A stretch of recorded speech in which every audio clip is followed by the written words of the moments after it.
Ben trobats a Sintonitza Europa. Estem sorprenent-nos cada dia, i ho veiem als mitjans, que el poc que produeixen els nostres polítics.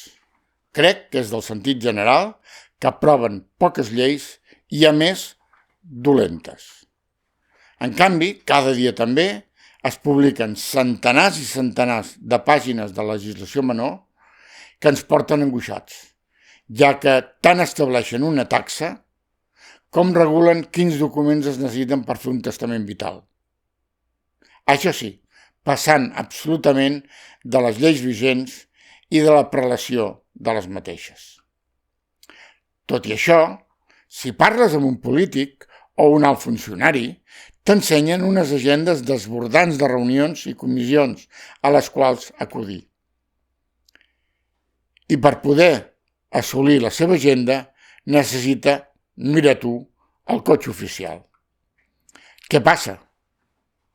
Doncs potser ho podem explicar bé amb un exemple. En els darrers 30 anys, 6 anys, des de que es va signar l'entrada d'Espanya a la Unió Europea, o més ben dit, des de molt abans, cada mes, els presidents o primers ministres dels estats es reuneixen a Brussel·les.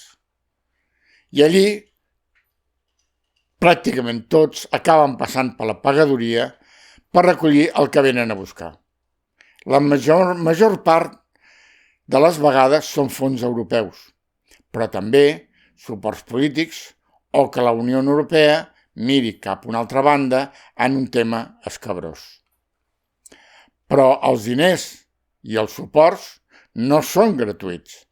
A canvi d'aquests, els estats cada mes cedeixen un esquinçall de la seva sobirania. Sobirania que desapareix de l'entorn estatal. Competències és un eufemisme de sobirania.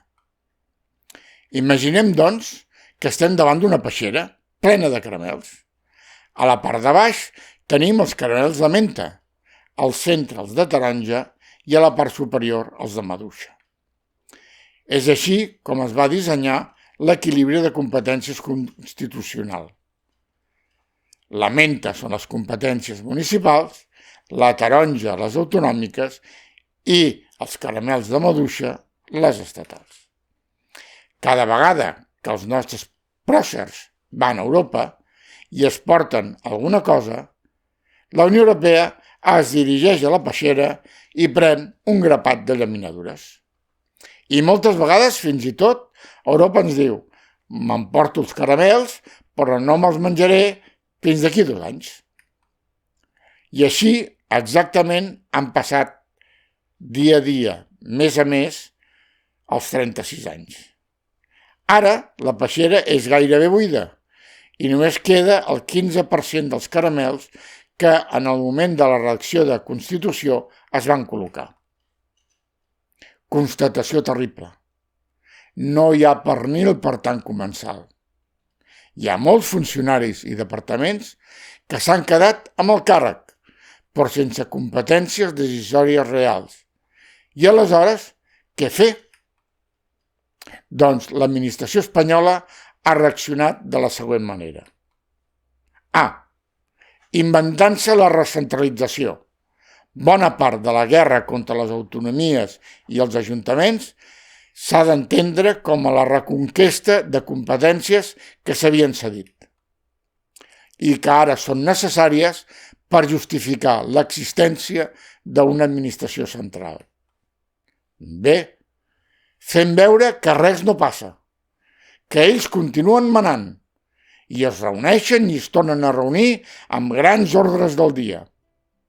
Tot i això, la major part de les nostres lleis són un copy-paste literal de les normes europees, sense pensar que a Europa les directives i reglament van mutant permanentment i aquestes mutacions no es transposen habitualment, amb la qual cosa l'embolic es multiplica exponencialment. C. Fent la major por possible, posant multes exagerades i usant la judicatura com a bandera davant d'Europa per tal de protegir l'estatus de la classe funcionarial. D. Fer-se els imprescindibles, sense poder legislar ni protegir els drets dels ciutadans. Aquí només es protegeixen ells mateixos i els que manen, que són els que sempre han propiciat la legislació espanyola. E. Instal·lar-se en el no i culpar Europa. I l'administració autonòmica catalana, o la madrilenya, o la basca, per dir-ne tres, fan exactament el mateix.